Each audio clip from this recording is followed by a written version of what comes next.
வங்கக்கடல்ல உருவாயிருக்கக்கூடிய காற்றழுத்த தாழ்வு பகுதியானது மேலும் வலுப்பெற்றிருக்கு. ஆல்ரெடி ஃபெஞ்சல் புயலினுடைய தாக்கத்தில் இருந்து அது ஏற்படுத்திய சேதங்கள்ல இருந்து பல மாவட்டங்கள் இன்னும் மீண்டு வரல. இந்த நிலையில இப்போ புதிய காற்றழுத்த தாழ்வு பகுதியா அப்படின்னு யாரும் பயப்பட வேண்டாம். இதுல சில மாற்றங்கள் இருக்கு அப்படின்னு வானிலை ஆய்வாளர்கள் கணிச்சு சொல்லியிருக்காங்க.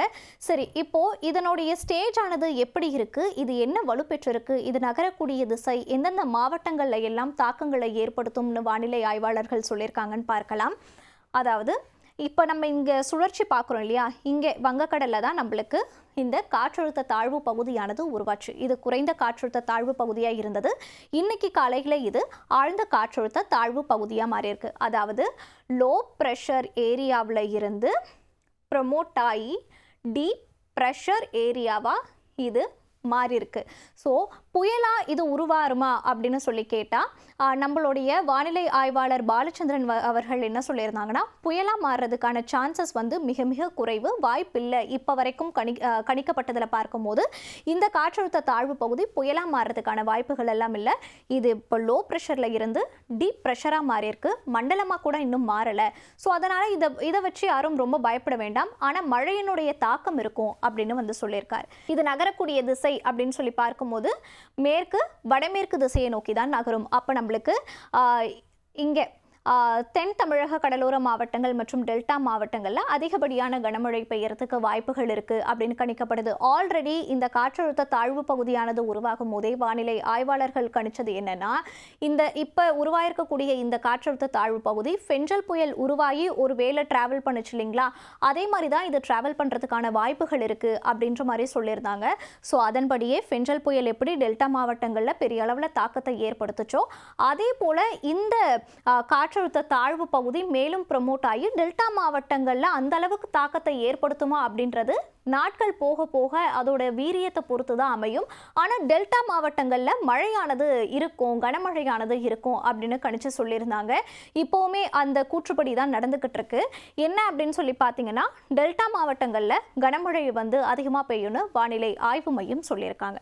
சரி, எந்தெந்த மாவட்டங்கள் அப்படின்னு நம்ம சொல்லி பார்க்கலாம். இப்போ அதாவது நாளைய தினம் வானிலை ஆய்வு மையம் எந்தெந்த மாவட்டத்துக்கு ஆரஞ்ச் அலர்ட் விட்டுருக்காங்கன்னு பார்க்கலாம். ஆரஞ்ச் அலர்ட் அப்படின்னா மிக கனமழை. நம்ம ஆல்ரெடி நிறைய வீடியோஸில் பார்த்துருப்போம். மிக கனமழை பெய்யறது தான் ஆரஞ்ச் அலர்ட் அப்படின்றது. ஆரஞ்ச் அலர்ட் அப்படின்னு சொல்கிறது நம்மளுக்கு பொதுவாக 12 சென்டிமீட்டரில் இருந்து ஒரு 19 சென்டிமீட்டருக்குள்ள மழை பொழிவாகும். இது மிக கனமழை அப்படின்னு சொல்லுவாங்க. ஸோ அந்தபடி மிக கனமழை நாளைக்கு பெய்யக்கூடிய மாவட்டங்கள், அதாவது 11ஆம் தேதி பெய்யக்கூடிய மாவட்டங்கள் அப்படின்னு சொல்லி பார்க்கும்போது கடலூர் மாவட்டம், மயிலாடுதுறை, திருவாரூர், நாகப்பட்டினம், தஞ்சாவூர், புதுக்கோட்டை இந்த மாவட்டங்கள்ல எல்லாம் கனமழை மிக கனமழை பெய்யறதுக்கு வாய்ப்பு இருக்கு அப்படின்னு வானிலை ஆய்வு மையம் சொல்லியிருக்காங்க. காரைக்கால் பகுதியிலுமே மிக கனமழை பெய்யறதுக்கு வாய்ப்பு இருக்கு அப்படின்னு சொல்லியிருக்காங்க. சரி, கனமழை எங்கெல்லாம் பெய்யும் அப்படின்னு சொல்லி பார்க்கும்போது நம்மளுக்கு கனமழை பெய்யக்கூடிய இடங்கள் அப்படின்னு சொல்லி வரும்போது திருவள்ளூர், சென்னை, காஞ்சிபுரம், செங்கல்பட்டு, விழுப்புரம், கள்ளக்குறிச்சி, பெரம்பலூர், திருச்சி, அரியலூர், சிவகங்கை, ராமநாதபுரம் இந்த மாவட்டங்கள்ல எல்லாம் கனமழை பெய்யறதுக்கான வாய்ப்புகள் இருக்கு அப்படின்னு சொல்லியிருக்காங்க. சென்னை பொறுத்த மட்டில் ஒரு மிதமானதுல இருந்து ஒரு லேசான மழை சில இடங்கள்ல பெய்யக்கூடும் அப்படின்னு வானிலை ஆய்வாளர்கள் கணிச்சிருக்காங்க. ஓகே, இப்போ இந்த டெல்டா மாவட்டங்கள்ல நாளைய தினம் அதிகப்படியான மிக கனமழைக்கு வாய்ப்பு இருக்கு அப்படின்னு வானிலை ஆய்வாளர்கள் கணிச்சிருக்காங்க. அதன் பிறகு இதோடைய தீவிரத்தன்மை எப்படி இருக்கு அப்படின்னு சொல்லிட்டு நம்ம வரைகலை மூலம் பார்க்குறோம் அப்படின்னா, நாளைய தினம் இதனுடைய தீவிரத்தன்மை நம்ம இந்த வரைகளை மூலம் பார்க்குறோம் அப்படின்னா, இங்கே நீங்கள் பார்த்தீங்கன்னாலே தெரியும். இங்கே இருக்கக்கூடிய டெல்டா மாவட்டம், அதாவது தஞ்சாவூர், அதை ஒட்டி இருக்கக்கூடிய இந்த மாவட்டங்களில் அதனுடைய தீவிரத்தன்மை, அதாவது அதிகமாக மழை பொழியக்கூடிய மேகங்கள் இந்த இடத்துல குவியறதை நம்மளால இதில் பார்க்க முடியுது. இப்படியே நம்ம வியாழக்கிழமை, அதாவது 12ஆம் தேதி அப்படின்னு சொல்லி போகும்போது அதனுடைய தீவிரத்தன்மை டெல்டா மாவட்டங்கள் மற்றும் தமிழகத்தில் இருக்கக்கூடிய இந்த உள் மாவட்டங்கள், அதாவது கோயம்புத்தூர், மேற்கு தொடர்ச்சி ஒட்டி இருக்கக்கூடிய மாவட்டங்கள், அதாவது கோயம்புத்தூர், பொள்ளாச்சி பகுதி, போடிநாயக்கனூர், திண்டுக்கல், கரூர், ஈரோடு, சேலம், ஆத்தூர், பெரம்பலூர், திருச்சி, புதுக்கோட்டை, காரைக்குடி, ராமநாதபுரம் இங்கே எல்லாமே நம்மளுக்கு அதாவது உள் மாவட்டங்கள், மேற்கு தொடர்ச்சி மலை ஒட்டி இருக்கக்கூடிய மாவட்டங்கள்லையும் சரி, தமிழகத்தினுடைய உள் மாவட்டங்கள்லையும் சரி கனமழை பெய்யறதுக்கான வாய்ப்புகள் இருக்கு அப்படின்னு இந்த படம் காட்டுது. குறிப்பாக வந்து நம்மளுடைய கரூர் மாவட்டத்திலையும் திண்டுக்கல் ஆகிய பகுதிகளிலையுமே வந்து அதிகமான மழை பெய்யறதுக்கு வாய்ப்பு இருக்கு அப்படின்னு இந்த வரைகளை வந்து நம்மளுக்கு காட்டுது.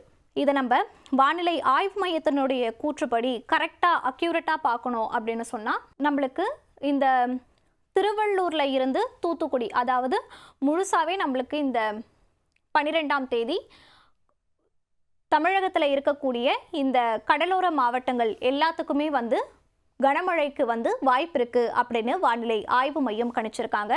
குறிப்பாக திருச்சி, தஞ்சாவூர், புதுக்கோட்டை, சிவகங்கை ஆகிய மாவட்டங்களுக்கு அன்னைக்கு ஆரஞ்ச் அலர்ட், அதாவது மிக கனமழைக்கான எச்சரிக்கை விடுக்கப்பட்டிருக்கு. KTCC ஜோன்ல வந்து, அதாவது திருவள்ளூர், சென்னை, காஞ்சிபுரம், செங்கல்பட்டு இந்த ஜோனுக்கு வந்து கனமழைக்கான எச்சரிக்கை விடுக்கப்பட்டிருக்கு. விழுப்புரம், கள்ளக்குறிச்சி, கடலூர், மயிலாடுதுறை, காரைக்கால், திருவாரூர், நாகப்பட்டினம், ராமநாதபுரம், தூத்துக்குடி இங்க எல்லாமும் வந்து கனமழைக்கான எச்சரிக்கையானது விடுக்கப்பட்டிருக்கு. அதே போல மேற்கு தொடர்ச்சி மலை மாவட்டங்கள் அப்படின்னு, மேற்கு தொடர்ச்சி மலை ஒட்டி இருக்கக்கூடிய மாவட்டங்கள்னு சொல்லும் போது நீலகிரி, கோயம்புத்தூர், திருப்பூர், கரூர், திருச்சி, திண்டுக்கல், தேனி, மதுரை இந்த மாவட்டங்கள்ல எல்லாம் கனமழை பெய்யறதுக்கு வாய்ப்புகள் இருக்குன்னு வானிலை ஆய்வு மையம் கணிச்சிருக்காங்க.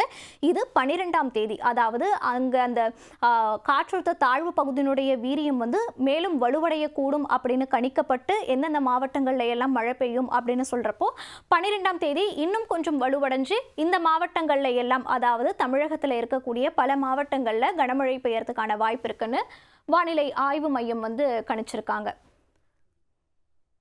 இப்போ அதே நம்ம 13ஆம் தேதி போனோம்னா எந்த மாவட்டத்துக்கும் ஆரஞ்ச் அலர்ட் ஆனது விடுக்கப்படலை. எல்லா மாவட்டத்துக்கும் வந்து கனமழைக்கான மஞ்சள் நிற எச்சரிக்கை தான் விடுக்கப்பட்டிருக்கு. அது பார்த்தீங்கன்னா மேற்கு தொடர்ச்சி மலை மற்றும் தென் தமிழக கடற்கொடியில் இருக்க இந்த மாவட்டங்களுக்கும் மஞ்சள் எச்சரிக்கையானது விடுக்கப்பட்டிருக்கு. அதன்படி நம்ம தனித்தனியாக பார்க்கணும் அப்படின்னு சொன்னால் மேற்கு தொடர்ச்சி ஒட்டி இருக்கக்கூடிய மாவட்டங்களான நீலகிரி, கோயம்புத்தூர், திருப்பூர், திண்டுக்கல், தேனி, விருதுநகர், தென்காசி இந்த மாவட்டங்களில் கனமழைக்கான எச்சரிக்கையும், கடற்கோடியில் இருக்கக்கூடிய தென் தமிழக மாவட்டங்களான கன்னியாகுமரி, திருநெல்வேலி, தூத்துக்குடி, விருதுநகர், மதுரை இந்த மாவட்டங்கள்லையும், ராமநாதபுரம், சிவகங்கை இந்த மாவட்டங்கள்லையும் 13ஆம் தேதி கனமழைக்கான எச்சரிக்கையானது விடுக்கப்பட்டிருக்கு. ஸோ இதனுடைய தீவிரத்தன்மை அப்படின்றது, அதாவது இந்த ஆழ்ந்த காற்றழுத்த தாழ்வு பகுதியாக இன்னைக்கு காலையில் மாறிச்சு இல்லைங்களா, இதோடைய தீவிரத்தன்மை அப்படின்றது 12ஆம் தேதி ரொம்ப சிவியராக இருக்கும் அப்படின்னு கணிக்கப்பட்டிருந்தது. 13ஆம் தேதி அது கொஞ்சம் அப்படியே வலு குறைஞ்சிருக்க மாதிரி நம்மளுக்கு வானிலை ஆய்வு மையம் கனமழைக்கான எச்சரிக்கை மட்டும் கொடுத்துருக்காங்க, மிக கனமழைக்கான எச்சரிக்கை கொடுக்கல. ஸோ இதுதான் தற்போதைய வானிலை நிலவரமாக இருக்கு. போகக்கூடிய நாட்களில் எப்படி அந்த காற்றழுத்த பகுதியினுடைய வலு எப்படி இருக்கும் அதை பொறுத்து தான் வானிலை ஆய்வாளர்கள் நமக்கு கணிச்சு சொல்லுவாங்க. இதுதான் இப்போதைய வானிலை நிலவரமாக பார்க்கப்படுது.